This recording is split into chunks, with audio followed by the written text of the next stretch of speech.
पत्रकार हा लोकशाहीचा मुख्य आधारस्तंभ असताना देखील पत्रकार पुणे महानगरपालिकेत त्याचं पारदर्शक काम करण्यासाठी आल्यानंतर हे अधिकारी काय करतात किंवा इथला जो कारभार आहे तो कसा चालतो। इथले अधिकारी म्हणजे लोकसेवक आणि लोकसेवकांच्या कार्यपद्धतीवर टीका करायचा, तक्रार करायचा, बोलायचा कायद्याने सगळ्यांना समान हक्क व अधिकार आहे।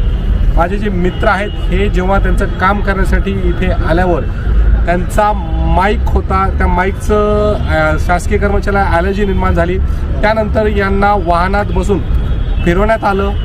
अक्षरशः फिरवण्या म्हणण्यापेक्षा ह्यांना किडनॅपच केलं गेलं होतं की या माणसानं काय सत्य समोर आणलंय नाही आणलंय। एका पत्रकारासोबत ही जी घटना घडली आहे ते निंदनीय आहे। एक पत्रकार त्याचं काम आहे जे काही अन्याय अत्याचार दिसेल त्यावर भाष्य करणे, तर शासकीय कर्मचाऱ्यांनी अधिकाऱ्यांनी जे चुकीची कृती केलेली आहे त्याचा मी निषेध करतो। आणि जर ही कृती वेळी सावरली गेली नाही, किडनॅपिंगचा व इतर कलमांतर्गत गुन्हे नाही दाखल झाल्यास मी माझे परम मित्र ॲडव्होकेट शब्बीर आम्ही या बाबतीत कायदेशीर कार्यवाही करणार।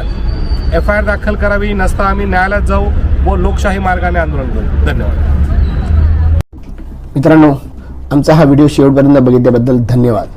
तुम्हाला हा व्हिडिओ कसा वाटला हे खाली कमेंट बॉक्समध्ये आम्हाला नक्की कळवा। धन्यवाद। If you like the video, do like, comment, share and subscribe.